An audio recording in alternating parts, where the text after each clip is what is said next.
A todos, buenos días, buenas tardes, dependiendo de dónde se encuentren y de dónde se conecten el día de hoy. Bienvenidos al último en la serie de webinars de Centroamérica sobre mejores prácticas de Dispute Boards presentados por la Dispute Board Review Foundation. Eh, Vamos a dar inicio al webinar en unos momentos, esperando a que el resto de los participantes se incorporen.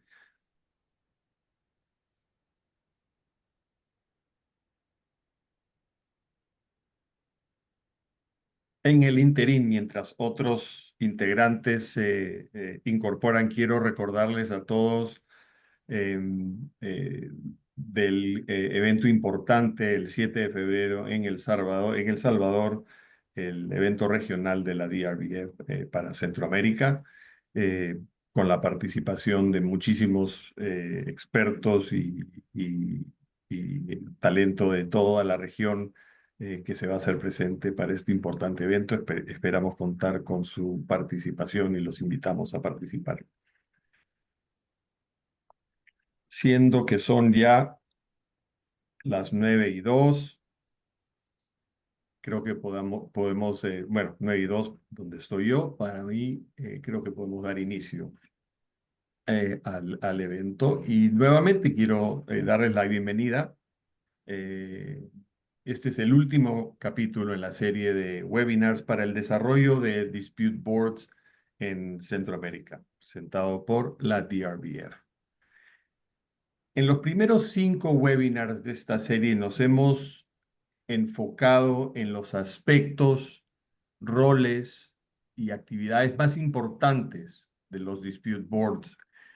Y si bien Centroamérica, América Latina en general, todavía puede considerarse como un mercado emergente para el uso de los Dispute Boards, con todas las variedades, sabores y colores que se van generando en los diferentes países. Es muy cierto y no puede dudarse que la acogida del modelo, en términos generales, en la región ha sido y sigue siendo acelerada y exitosa. Y eso no es así porque sea mágico, es porque la industria lo requiere y porque el modelo funciona.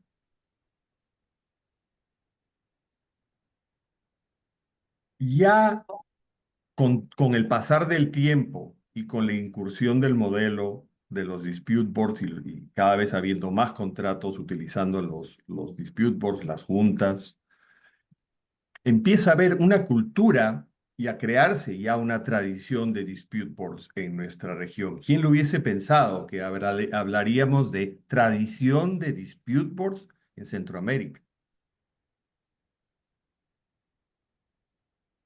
Da para pausar y pensar en cuánto camino hemos recorrido. Y los participantes, tanto los miembros que conducimos los dispute boards, así como las partes contractuales que utilizan el modelo, y los profesionales que les brindamos apoyos a las partes durante los procesos, ya van ganando experiencia en dispute boards, lo que nos trae oportunamente a este webinar, en el que vamos a enfocarnos ya, ahora sí, en mejores prácticas de las actividades y las intervenciones de los dispute boards ante un público, ante participantes que ya tienen esa base de experiencia. Por lo tanto, pensamos que el momento, el timing para empezar a hablar de mejores prácticas y que llegue a un fondo y que toque fondo y que haga sentido y dé un valor agregado, es el momento perfecto para este webinar. Les agradecemos a todos por su participación. Para el día de hoy contamos con un ilustre, excelentísimo panel con profesionales con muchísima experiencia y conocimiento en dispute boards. Veo algunos de los los evangelistas originales de los dispute boards en Latinoamérica y me da muchísimo gusto estar con ustedes el día de hoy. Roberto Hernández García, abogado, socio director de la firma Comat en México. Es un capacitador certificado en Dispute Boards por FIDI, por examinación, y es consultor del Banco Internacional de Desarrollo. Es reconocido y respetado abogado en el derecho a la construcción y, como dije antes, uno de los impulsores de los Dispute Boards en Latinoamérica desde su comienzo. Amalia Moreno, gerente general de Integridad e Innovación, recientemente pasando del sector público, donde estuvo muchos años, al sector privado. Y es excelente cuando eso ocurre, porque traer la perspectiva del sector público hacia el sector privado es muy importante. Malia tiene amplia experiencia en el sector público, específicamente en instituciones peruanas que han impulsado el uso de los dispute boards o las JRDs, como se le llaman en el Perú.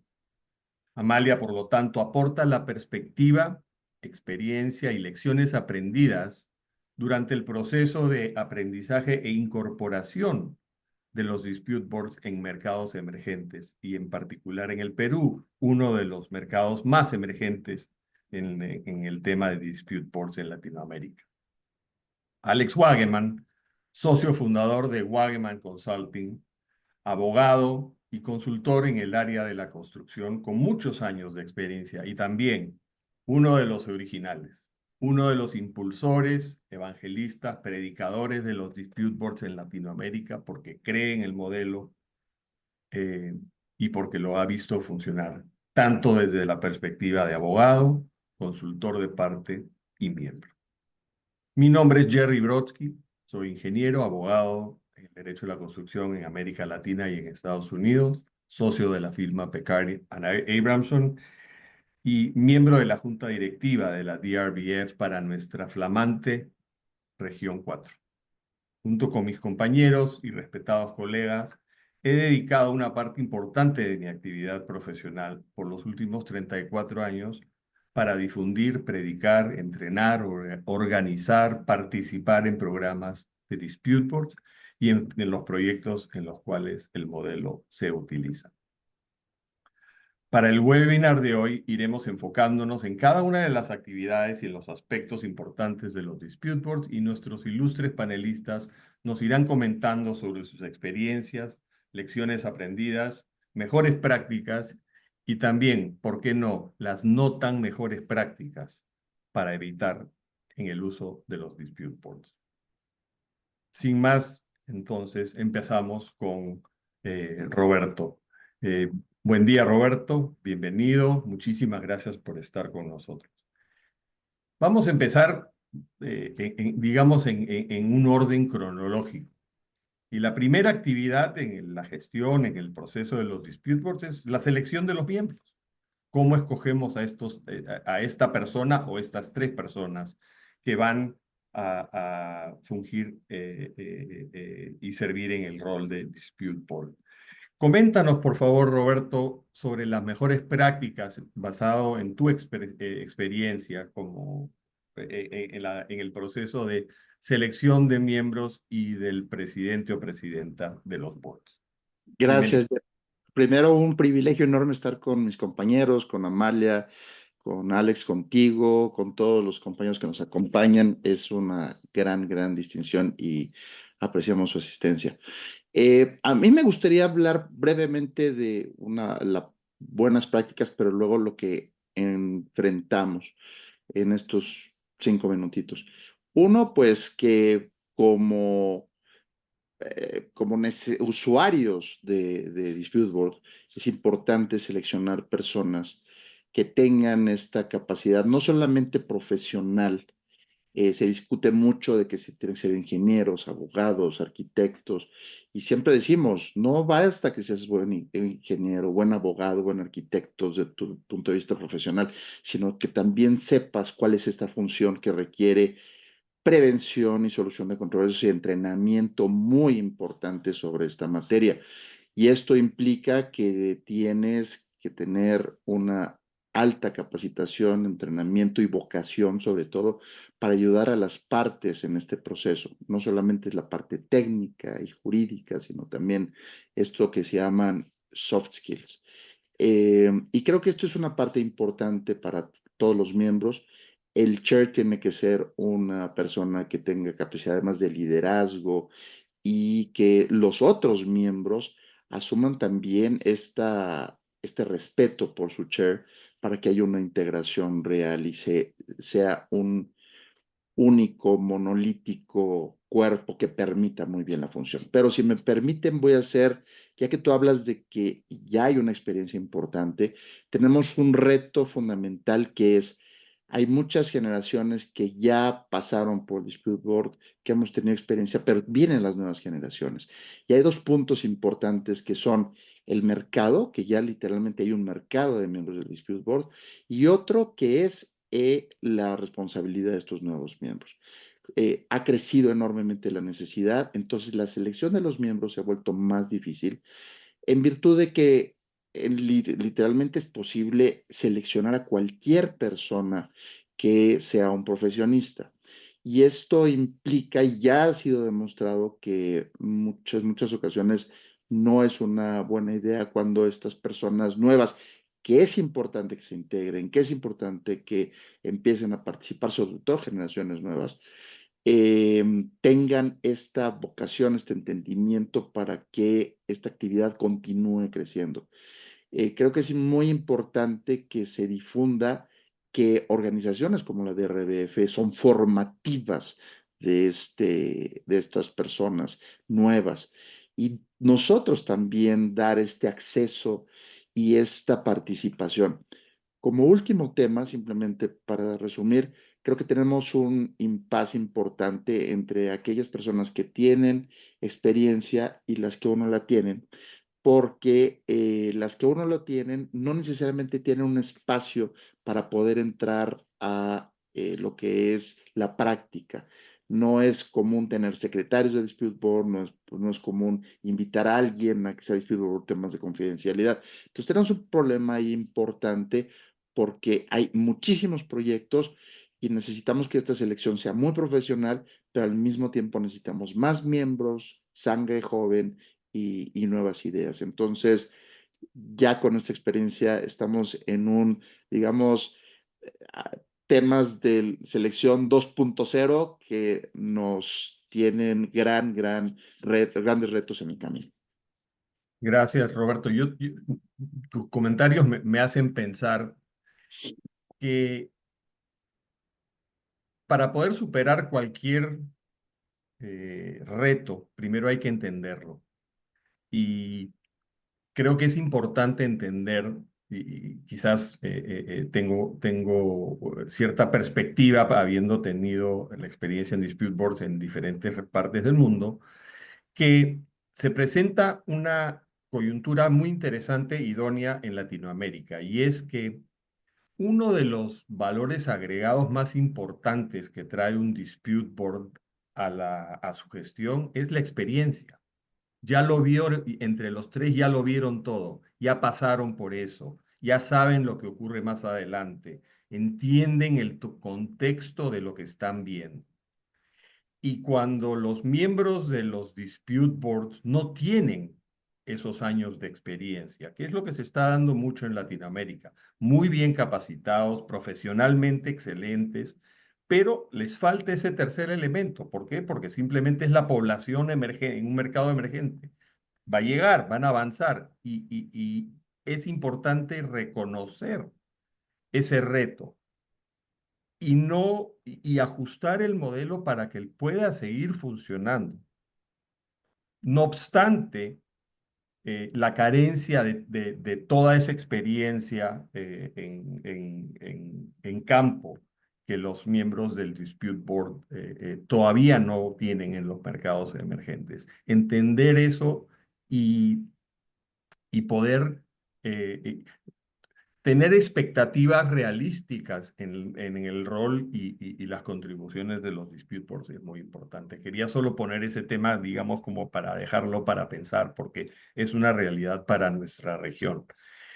Eh, Roberto, siguiendo en el proceso de selección, hay un tema que a los que hemos tenido ya amplia experiencia con Dispute Boards, sabemos que el tiempo de selección, el momento en el cual los miembros son elegidos, es muy importante. Y si no es gestionado correctamente, puede hasta tornarse en un tema estratégico, porque una parte lo quiere hacer, después la otra parte no lo quiere hacer, y se convierte en un tema, ya se convierte en un tema con un sinsabor desde su comienzo. ¿Qué buenas prácticas nos puedes recomendar para el momento en el cual los miembros deben de ser seleccionados para un dispute board, para Pues evitar mira, este tipo de problemas? gracias. Yo creo que la semilla de esto, y sigo teniendo estas conversaciones increíblemente con constructoras, con contratantes, es ¿por qué voy a contratar un dispute board? O sea, de ahí empieza este tema, esta semilla en la que en cuanto piensan en el dispute board, inmediatamente piensan en costo. Y hay que recordar que los proyectos, los costos, por poquitos que sean, se van acumulando y pueden implicar menores utilidades o pérdidas. Entonces, lo primero que es fundamental es que los usuarios entiendan que el Dispute Board, sobre todo el Dispute Avoidance and Adjudication Board, tiene una figura fundamental. ¿Cuánto beneficia y cuánto da la inversión de un Dispute Board de una persona que les va a evitar disputas y va a facilitar la gestión del proyecto?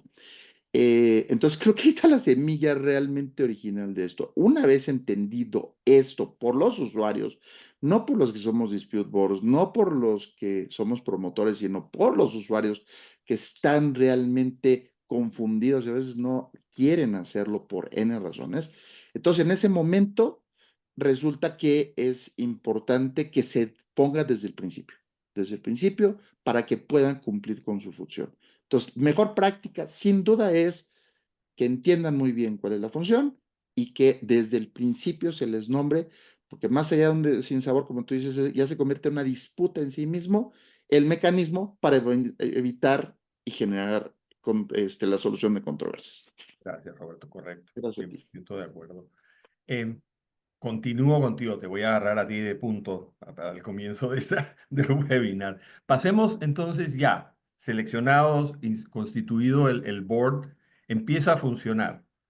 Y como ente, ya sea uno o sean tres, hay una gestión interna administrativa. Este ente tiene que operar eficientemente, tiene que cumplir con sus obligaciones, tiene que cumplir con sus plazos.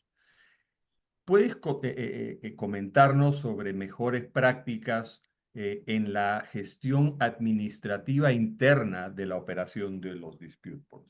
Bu- Te pido 7 minutos de comentario, por favor. 7 minutos, bueno, 7. ok. En primer lugar, creo que es importante que los interesados en Dispute Board tengan en cuenta que no solamente es una gestión de prevención y solución de controversias y ayuda en el proyecto, sino que también hay una gestión interna administrativa de los miembros y hacia afuera administrativa de su contrato tripartito, que cuesta muchísimo tiempo, hay que invertir mucho tiempo. Por varias razones. Una, porque no hay una administración del dispute board como es en el caso del arbitraje. No hay instituciones administradoras. En Perú existe esta figura de la administración del dispute board que no se utiliza en la mayoría de los países de Latinoamérica. Ya algunas organizaciones internacionales se cuestionan si deben de cambiar su esquema para tener un tema de administración de dispute board. Y esto facilita hacia afuera este proceso porque en muchos casos el dispute board se ve literalmente descuidado y las partes también recíprocamente en cuanto a los derechos y obligaciones de las partes, desde el cobro hasta administración. Pero internamente, que yo diría que es otra parte, hay que ser y aceptar ser muy flexibles entre las partes.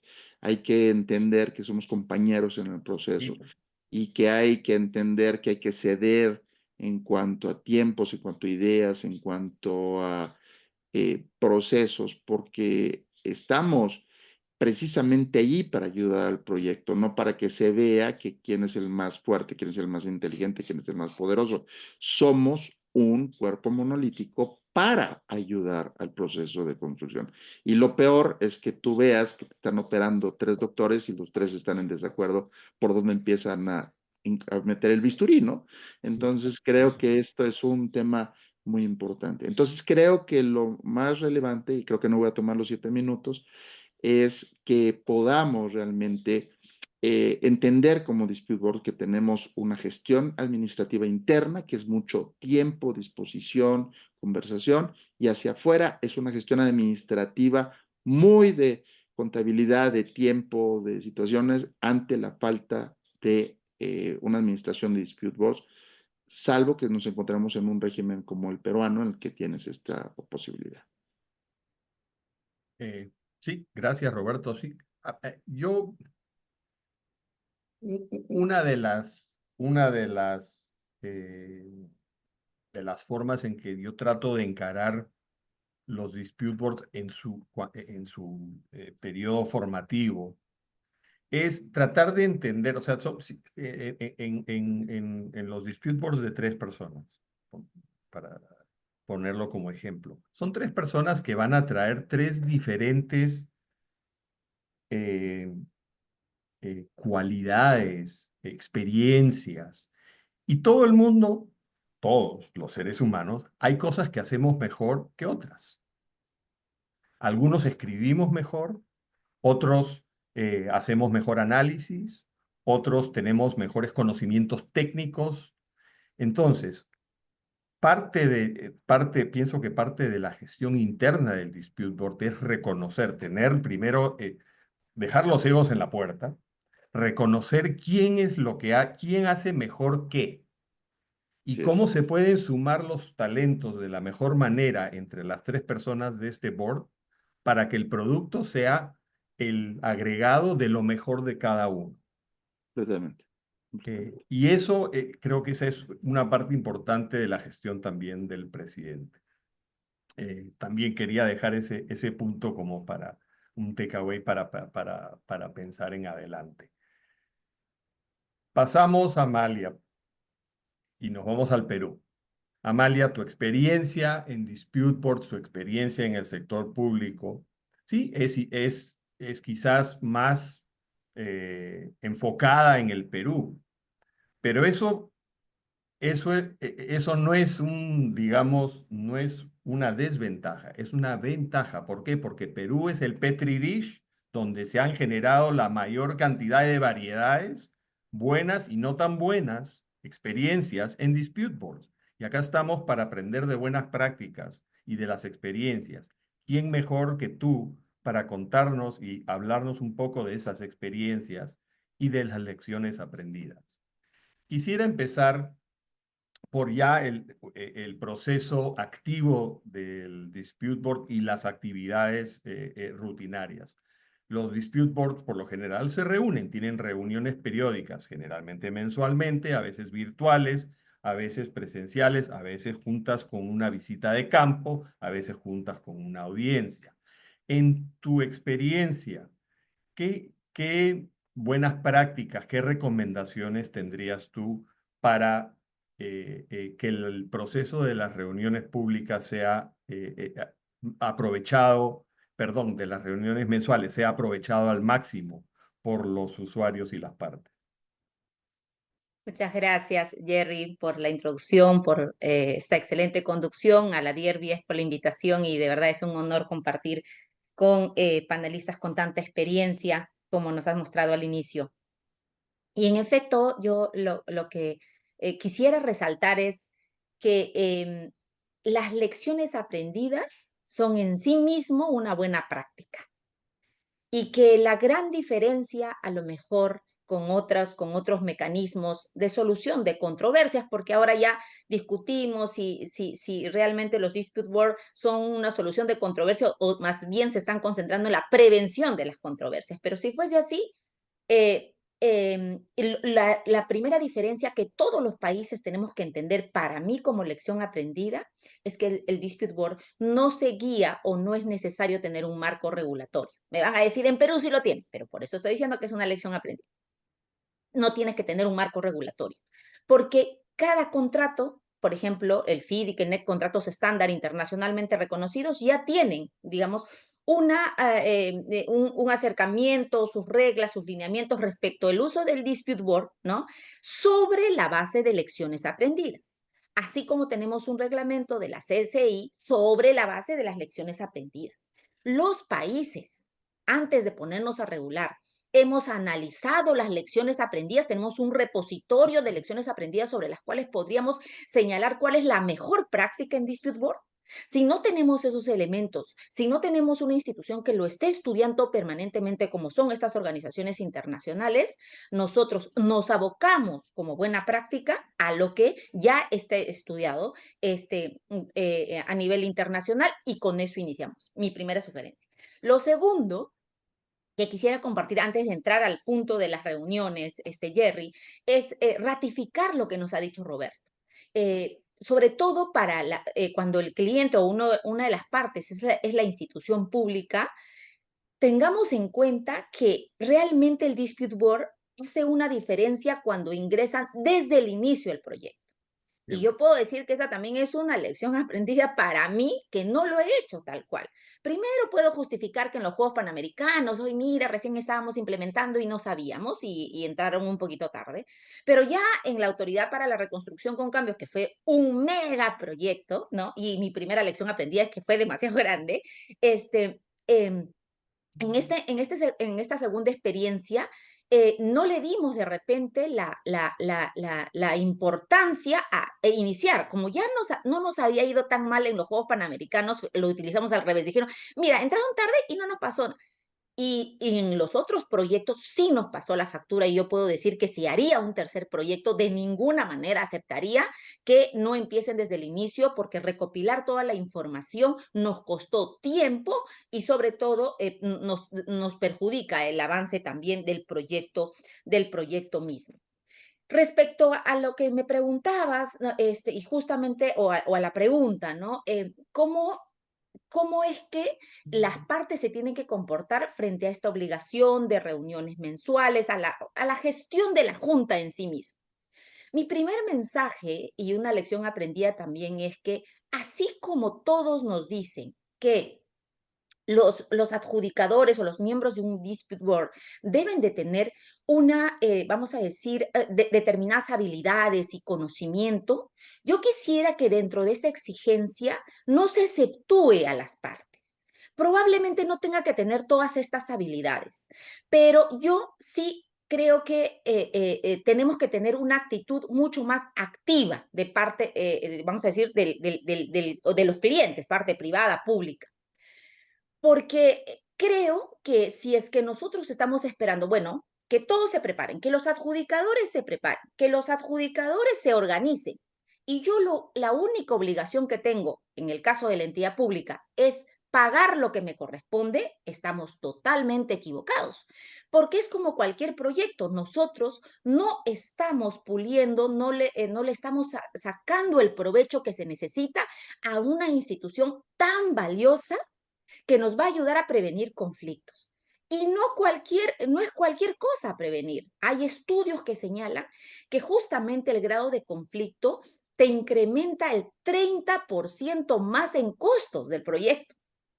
O sea que prevenir, ¿no? Es cerrar brechas realmente y sobre todo ser mucho más eficiente en costos si estamos preocupados siempre por el famoso presupuesto. Entonces, a veces nos hacemos problemas por los pagos a los dispute board, que son una ínfima cantidad, y preferimos perder 30% del contrato, ¿no? Entonces, eso es algo que también las partes tienen que decir.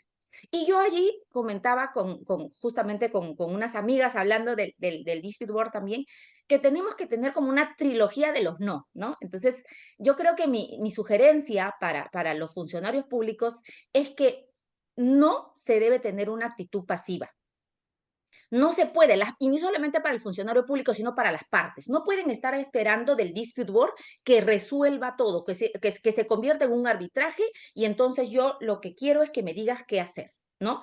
No puedo, digamos, tampoco tener una actitud automática, o estar buscando o automatizar nuestras funciones, porque todo es un ecosistema. Así como exijo que, y Roberto nos ha hablado de cómo es que se tiene que elegir y cuán importante es que los adjudicadores estén no solamente técnicamente, sino que tengan el conocimiento, la experiencia y las habilidades para desempeñar su rol, las partes también tenemos que prepararnos para administrarlas correctamente. Dentro de las instituciones tiene que haber un equipo probablemente muy pequeño, pero que se encargue de administrar ello.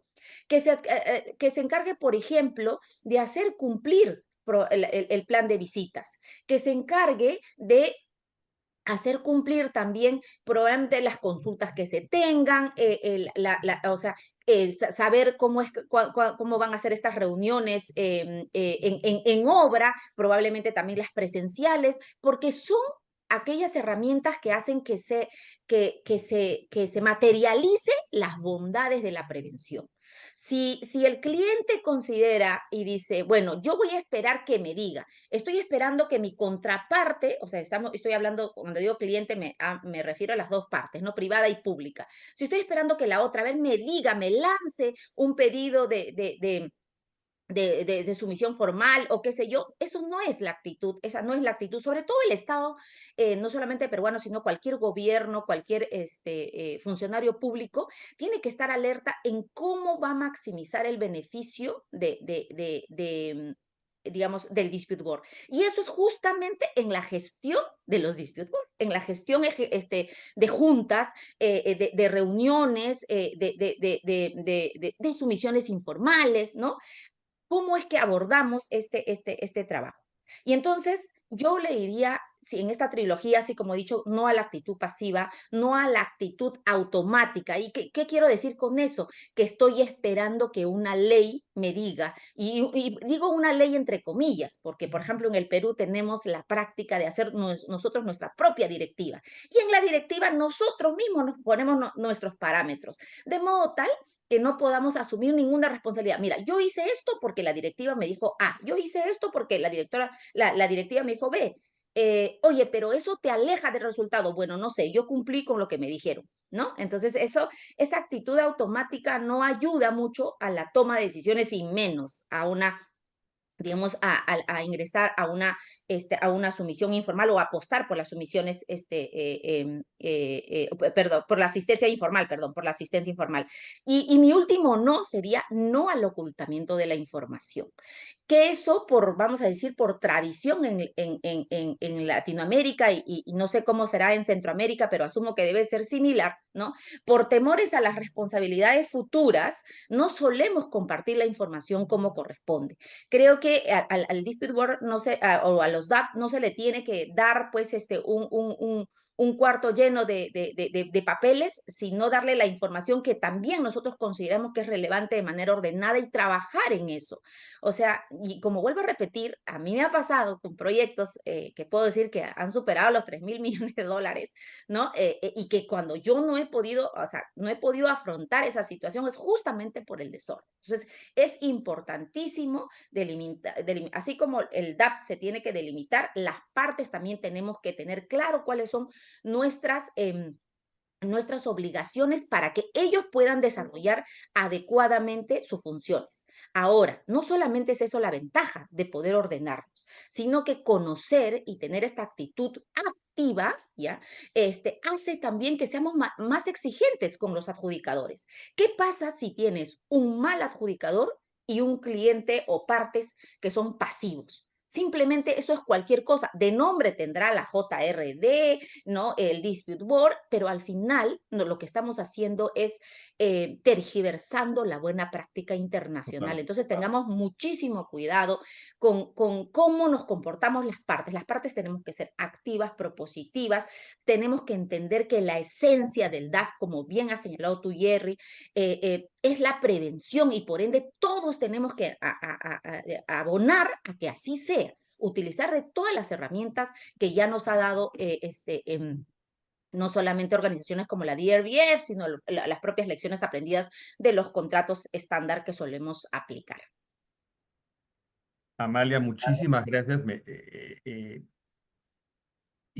Has tocado temas interesantísimos, inclusive parte de lo que es tu segundo tema, que es la función preventiva, pero eso no es un accidente, porque son los dos temas que tienes tú, las reuniones mensuales y la función preventiva, están muy enlazados. Es más, las reuniones mensuales son quizás la primera y la más importante oportunidad de gestionar la parte preventiva de los dispute boards, porque en esas reuniones, cuando son bien llevadas, cuando las mejores prácticas son aplicadas, son las reuniones en las cuales el dispute board se entera de lo que está pasando en el proyecto, de cuáles son los problemas a venir, de cuáles son las situaciones que se están ebulliendo, las que están en este momento ya sobre la mesa, pero también las que se ven venir a largo plazo.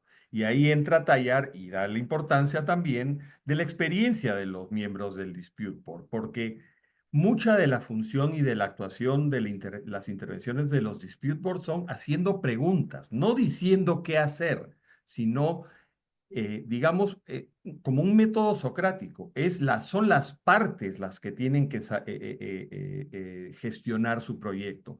Esa función del dispute board es más como de facilitador, a que las partes lleguen a donde tienen que llegar para que su proyecto sea exitoso.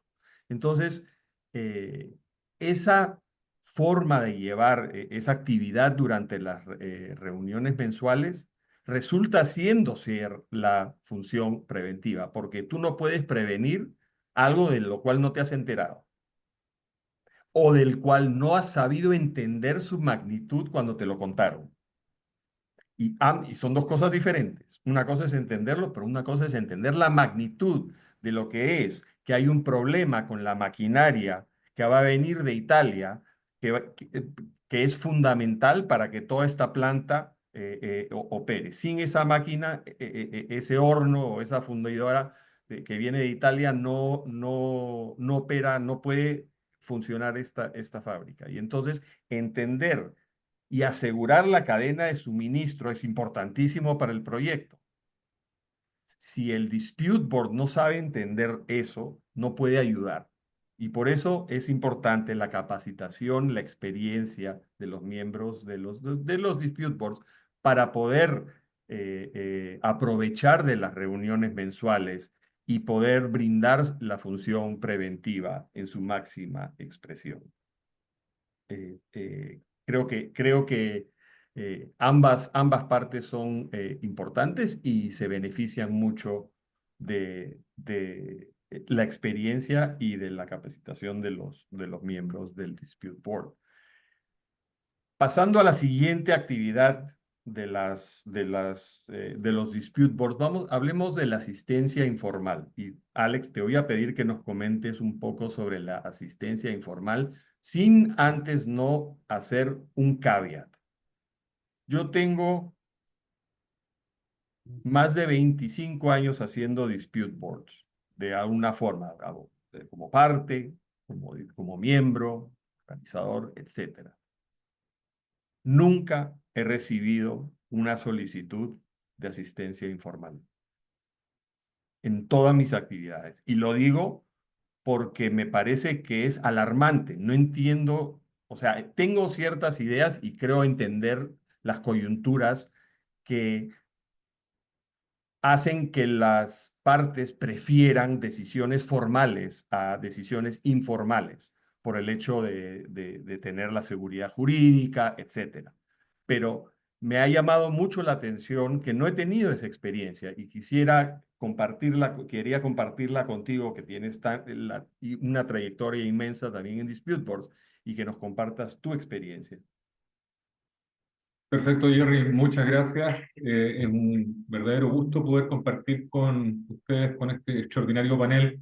Muchísimas gracias nuevamente a la DRBF por la invitación y quisiera llamar la atención de un par de temas que me parecen muy relevantes.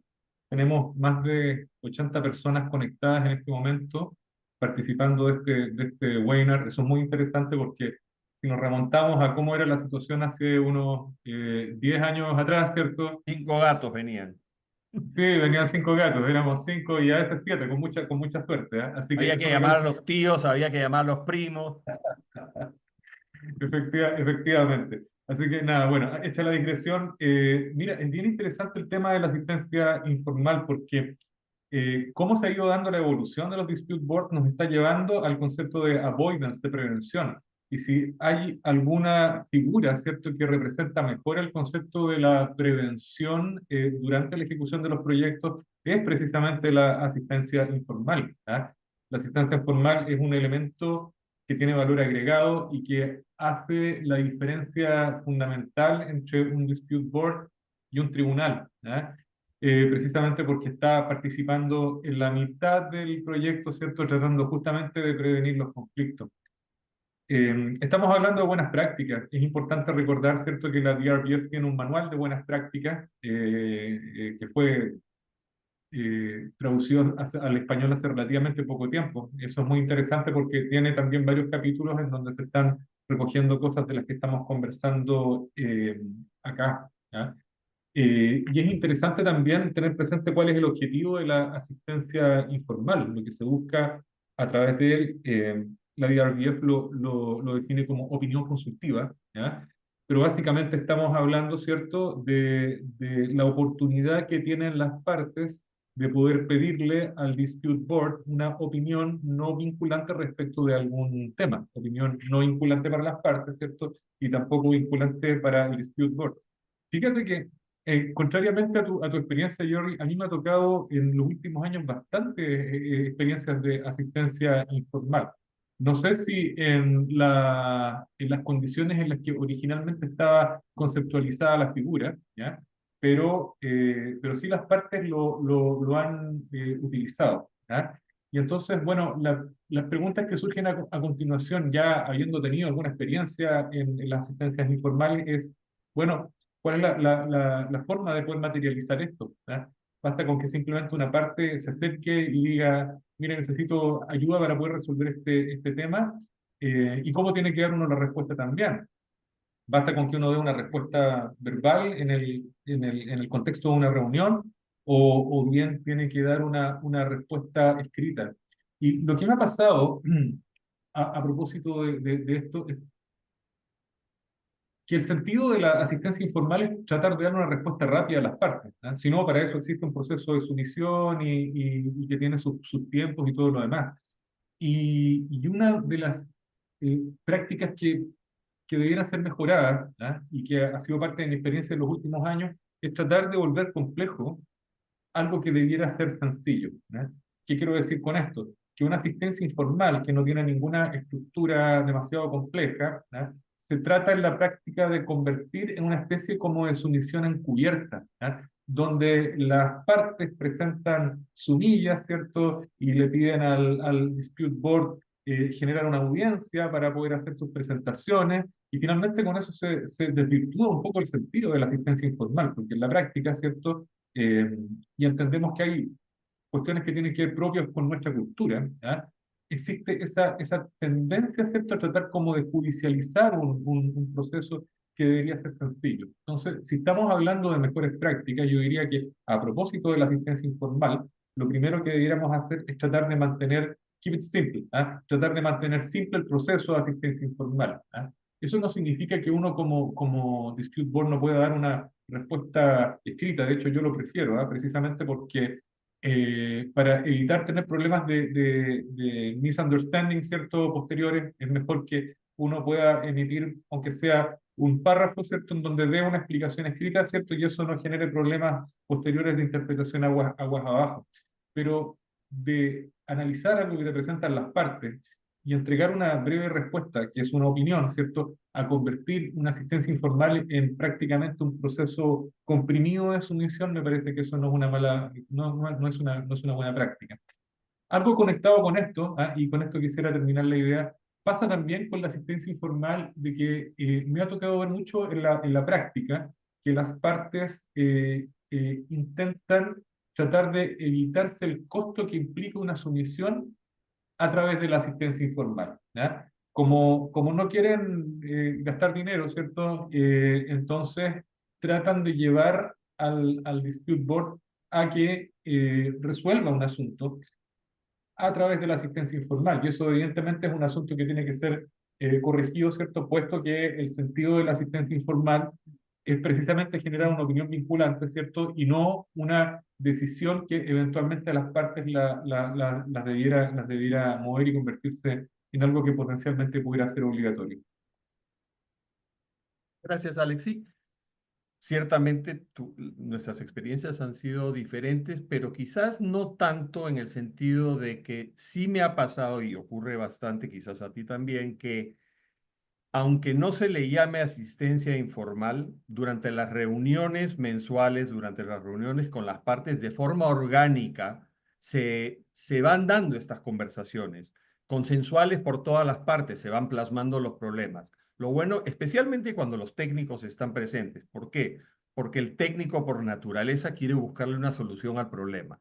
Entonces, esa dinámica entre las partes, cuando están las personas preparadas y con buenas intenciones constructivas, valga la redundancia, sí se llega, o sea, el board puede participar de ese back and forth, ese vaivén. Entonces, se convierte en una especie de asistencia informal, aunque no se le pone el título de forma como tal. Nos empieza a ganar un poquitito el tiempo. Voy a pasar al siguiente tema y a la siguiente actividad, una actividad importantísima en la gestión de los disputers, que son las audiencias.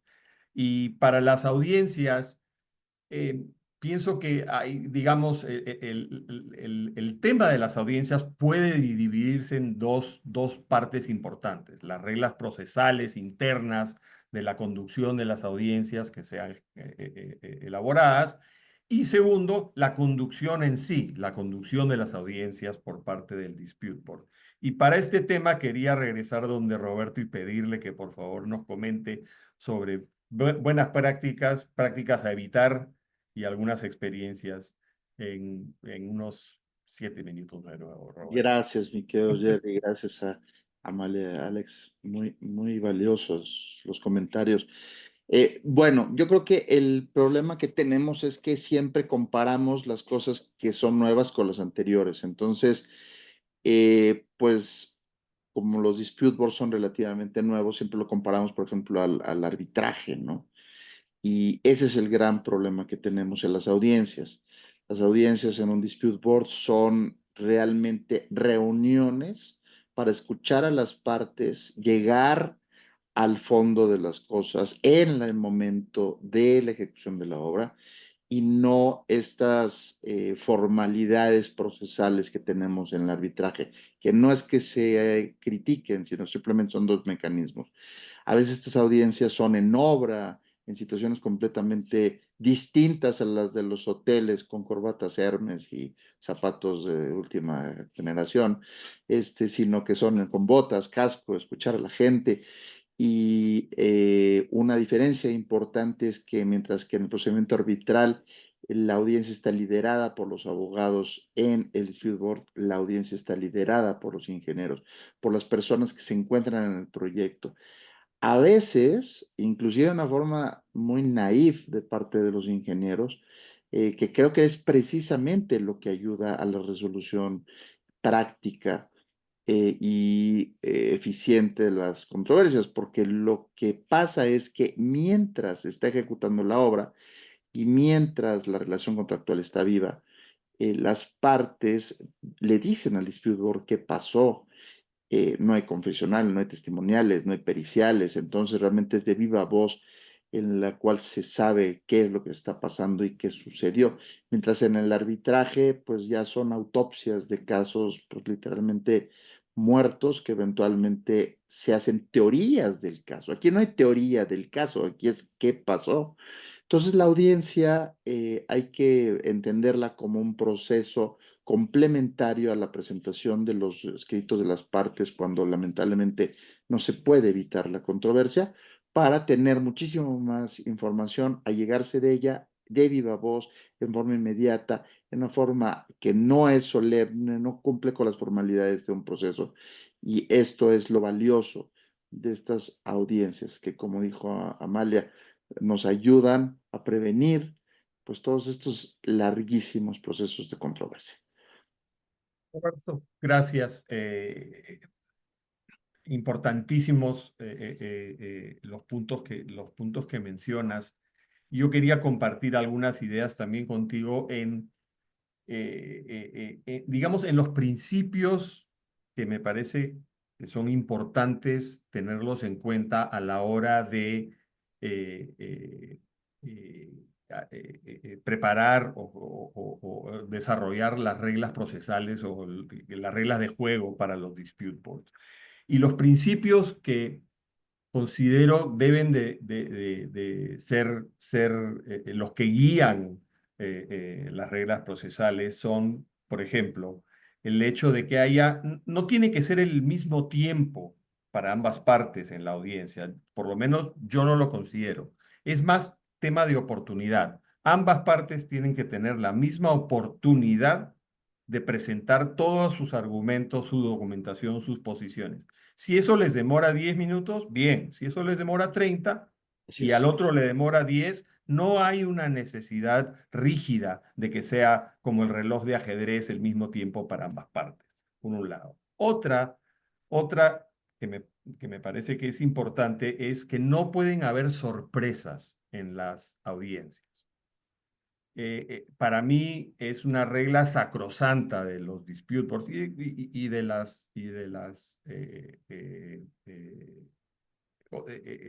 de los procesos judiciales, y quizás por mi formación en un ambiente legal donde existe todo el descubrimiento de pruebas, es que en un dispute board, en la audiencia, no se debe de ver por primera vez ningún documento. Todo lo que se presente, todo lo que se discuta en una audiencia de un dispute board tiene que haber sido intercambiado anteriormente para que las partes puedan considerarlo, responderlo, prepararse y venir y explayar sus argumentos contrarios o sus puntos de vista. Pero si no hay ese intercambio y vienen las sorpresas, empiezan los sinsabores y se le empieza a perder la confianza al modelo de dispute board, porque si es que yo pienso que el dispute board a donde voy ahora es un sitio donde va a ser una emboscada, no voy a tener muchas ganas de ir a esa reunión. Sin embargo, si sé que yo ya sé todo lo bueno y lo malo de mi caso y lo bueno y lo malo del caso del otro lado, esa reunión, esa actividad, esa audiencia tiene mucho más chance de llegar al fondo y a un fondo que se ajuste al pacto contractual de las partes. Es fundamental. Roberto, quería que nos comentes brevemente sobre prácticas en la conducción de las audiencias. Si hay algunas formas de conducir la audiencia que te parece que funcionan mejor que otras. Bueno, yo creo que es importante, primero, que las partes sepan que el distribuidor tiene todas las atribuciones para dirigir los procedimientos como considere pertinente. Y esto es fundamental. Segundo, que el dispute board, aunque tenga estas atribuciones, las utilice en la forma más correcta para permitir esta defensa adecuada de cada una de las partes. Y por supuesto que se requiere, como tú dices, no sorpresas. No solamente son documentos, mi querido Jerry, es que cuando está en un dispute board no aparezca repentinamente un actor que puede llegar a tener un conflicto de interés o puede llegar a tener una situación difícil. Creo que esto es, muchos lo hemos vivido, es una situación muy desconcertante, muy complicada. Entonces tenemos que entender todos en el proceso que es un proceso colaborativo, aunque esto ya sea una repetición innecesaria, pero realmente es para permitir una mejor situación de desarrollo en el proyecto. Entonces, esta seguridad de los elementos que se tienen en una audiencia y estas mejores prácticas son fundamentales. Como último, como corolario, es decir, si bien tenemos esta función de prevención, si bien tenemos esta función de ayuda a la gestión, en la fase de disputas es un procedimiento legal y es un procedimiento que requiere estas formalidades y esta protección, este cuidado para que se mantenga la confianza y sobre todo se mantenga la fuerza que el disputador requiere. Sí, 100%, gracias Roberto, Gracias. 100% de acuerdo. O sea, podríamos decir, la conducción es informal pero organizada, Completamente. informal pero controlada. O sea, informal en el sentido de que no es un arbitraje, no es un proceso judicial. Y tener, o sea, tener ese balance. Y ahí digamos, el touch que vaya a tener el board para poder conducir las audiencias de esa forma. Que haya flujo de intercambio de información para llegar al fondo del tema. Y si se convierte en un va y ven de puntos de vista donde el dispute board simplemente escucha el va y ven y es como un partido de tenis, a veces eso es muy, muy productivo. ¿Por qué? Porque si las personas que están haciendo ese intercambio de información lo están haciendo en buena fe y tratando de llegar al fondo del asunto, es muy instructivo para el dispute board y es una forma también de generar comunicación y química entre las partes. O sea que tiene muchos beneficios.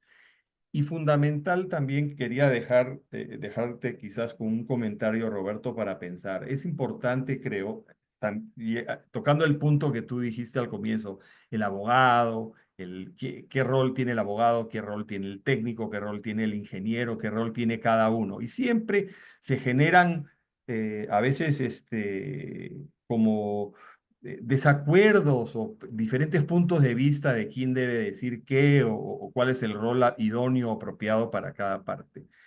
Y el principio que me gusta seguir a mí es que cada uno debe estar en su rol. El abogado tiene un rol en una audiencia de un dispute board. Quizás si hay puntos contractuales para explicar, los explica.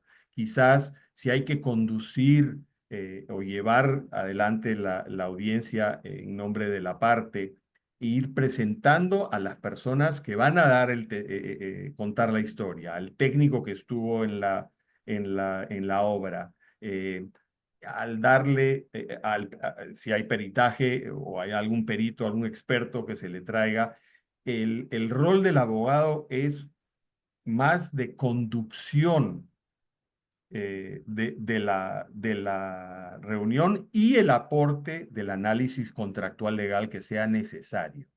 Pero para hasta ahí nomás. De ahí la gran virtud de los dispute boards es que el board tenga la oportunidad de oír de los técnicos, que los técnicos, que los diseñadores, que los ingenieros, los subcontratistas que hayan tenido incidencia, quien sea que esté directamente involucrado en el tema que está en la disputa, debe estar presente y debe de exponer ante el dispute board.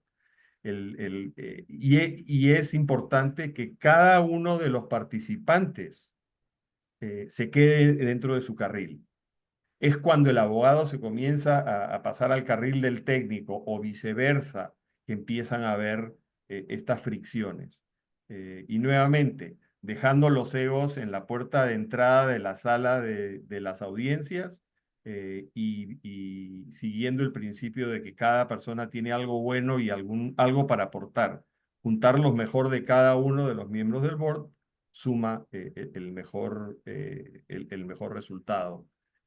Y es la forma también de llegar a una óptima conducción de las audiencias, pienso yo.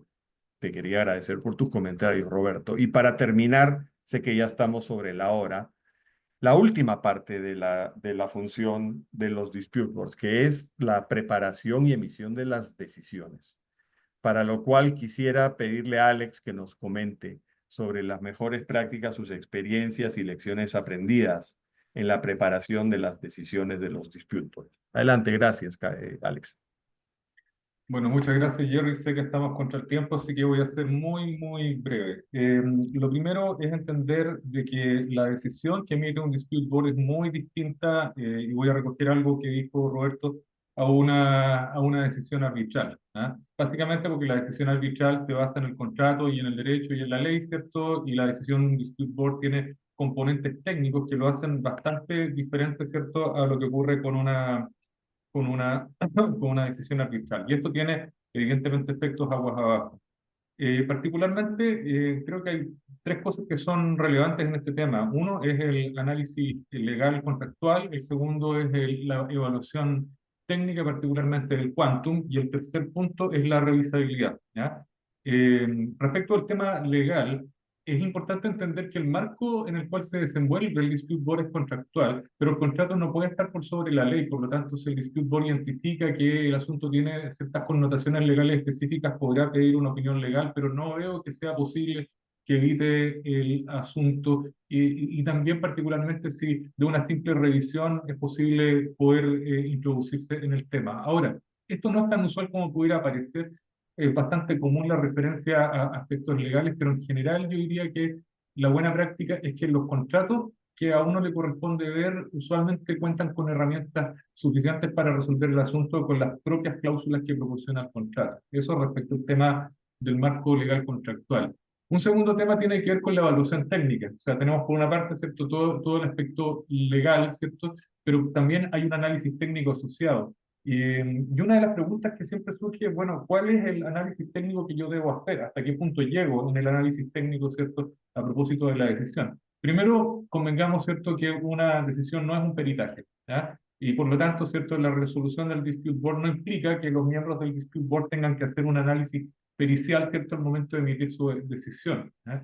Segundo punto, el contrato es el que define los lineamientos para el análisis técnico.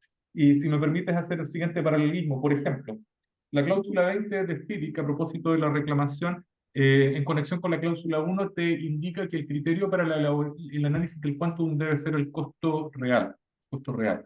En cambio, cuando tú trabajas, por ejemplo, con un contrato NEC, ¿ya?, las cláusulas 60 y siguientes te hablan del concepto de costo determinado, ¿ya? Y el concepto de costo determinado puede ser una lista de actividades, puede ser un conjunto de precios unitarios, pero ciertamente no es el costo real, ¿ya? Por lo tanto, el dispute board tiene que actuar dentro de los márgenes del contrato y tiene que valorizar en función de las reglas que da el mismo contrato. Y bueno, si el contrato no da reglas, habrá que determinar si estamos ante una variación o ante un reclamo, en cuyo caso tendremos que ver si la cuantificación se va a hacer sobre la base de precio o sobre la base de costo. Y para terminar, me parece que un tema importante de futuro para revisar bien en detalle es el aspecto asociado a la revisabilidad de las decisiones, independientemente del hecho de que el Dispute Board pueda ser Dispute Adjudication Board, ¿cierto?, Dispute Review Board. Cuando una decisión se vuelve a firme, sabemos que existen hoy día dos grandes bloques de análisis respecto de qué es lo que pasa con la revisabilidad de estas decisiones. Por ejemplo, Alemania, Brasil, qué sé yo, parte importante en Latinoamérica considera de que el dispute board es un animal del contrato que no puede ejercer jurisdicción y por lo tanto, ¿cierto?, existe la posibilidad de poder revisar las decisiones del dispute board en las cortes correspondientes. En otros casos, ¿cierto?, particularmente en los países anglos, eso no funciona de la misma manera, ¿ya? Por lo tanto, también es importante identificar la cultura, ¿cierto?, del país en el cual uno va a emitir una decisión para efectos de ver efectivamente a qué se va a ver uno expuesto, ¿cierto?, al momento de emitir la decisión. Creo que me pasé un minuto. Alex, Gracias. no importa, tenemos un poquitito de holgura y la holgura le pertenece al moderador. Eh, es, quería, has mencionado un tema que me parece que es que no podemos no tocar en este webinar precisamente porque estamos en Centroamérica. Y es que en el sentido de que el marco legal en el cual los dispute boards trabajan, operan, está definido por la cláusula contractual que define cuál es la ley aplicable al contrato. Y en Centroamérica, que geográficamente tiene bastantes países pequeños, uno al lado del otro, y hay muchísimo movimiento entre países.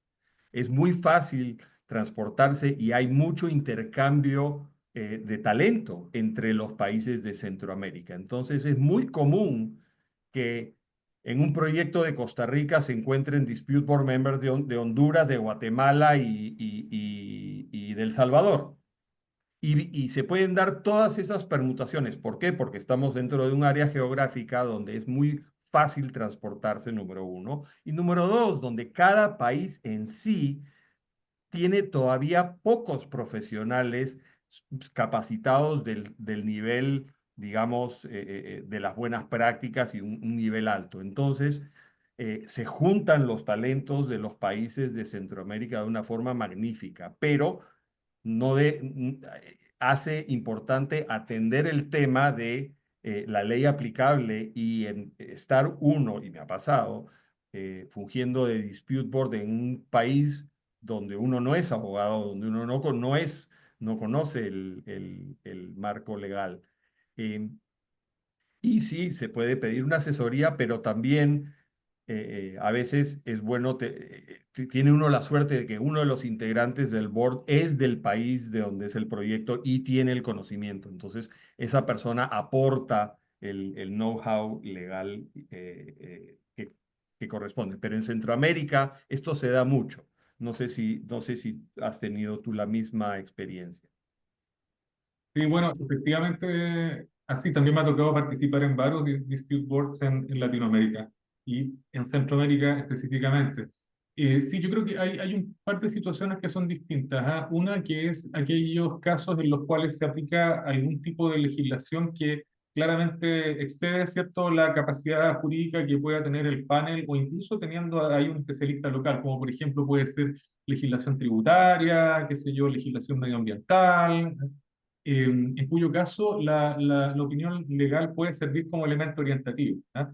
Y luego tenemos un segundo caso, ¿cierto?, que tiene que ver más bien con situaciones legales o cuerpos legales que son aplicables, que son situaciones de on-off. ¿Ah? Por ejemplo, en Centroamérica se utiliza mucho, por ejemplo, el contrato de préstamo, ¿ah? Con el BID. ¿Ah? Y por lo tanto, ¿cierto?, no es necesario que uno tenga un conocimiento jurídico profundo, ¿cierto?, para entender que si hay un contrato de préstamo que resulta aplicable como legislación supletoria, ¿cierto? Es ese el que aplica y no otro. Entonces, yo creo que ahí, como te comento, es que hay dos situaciones diferentes. Una, que son aquellos aspectos legales que fácilmente cualquier persona que tenga conocimiento jurídico pudiera mirar, y otros casos en los que se requiere apoyo específico, y ahí apoya muchísimo cuando tú tienes un partner local que conoce particularmente la legislación aplicable. Sí. Exactamente, gracias, comparto contigo y coincido 100%. Gracias, Alex. Bueno, con esto vamos a llegar al final de este webinar y al final de esta serie magnífica de la DRBF, de webinars para Centroamérica, con el capítulo de hoy, las mejores prácticas en dispute boards. En nombre Jerry, de... si me permites, antes de que terminases, yo quería, Sí, perdóname interrumpirte, no, ningún problema. pero sí creo que con todo lo que he escuchado respecto a los comentarios, me parece sumamente importante que, no sé si liderado por la DRBF, em, em, sobre todo me quedé impactada con esto que tú comentabas, ¿no? Que no habías tenido ninguna experiencia de una sumisión informal. Creo que es importante ver que en este ecosistema también se prepare a las partes o a los clientes. Creo que ellos también, así como hay todo, digamos, vamos a decir, una gesta por preparar mejores adjudicadores y que está excelente porque es un poco los que nos conducen hacia, ¿no? Hacia esa función preventiva. Creo que las partes también tienen que hacerse responsable de sus propias obligaciones. Por ejemplo, saber cuáles son las ventajas de una sumisión, cómo es que tienen que planificar, esa actitud proactiva de la que comentábamos, creo que las tienen que conocer. O sea, yo siento, por ejemplo, y por eso lo comento como una lección aprendida en el Perú, siento que nos estamos concentrando en una parte y estamos descuidando la otra, y realmente esa otra, que es el cliente, nos meten muchos problemas, ¿no? Entonces, creo que parte de nuestro mensaje siempre va a tener que ser, oye, mira, esto es lo que necesitamos del dispute board de cara a la junta de prevención misma o al DAP, pero también qué cosas necesitamos de parte del cliente para que ellos sepan que también tienen obligaciones y que esa función preventiva no se consigue por acto de magia, sino que justamente porque todo el ecosistema funciona y está preparado para ello. Solo eso y discúlpame la interrupción. No, Amalia, me parece súper importante y acertado tu comentario. Te agradezco por haberlo hecho, porque ciertamente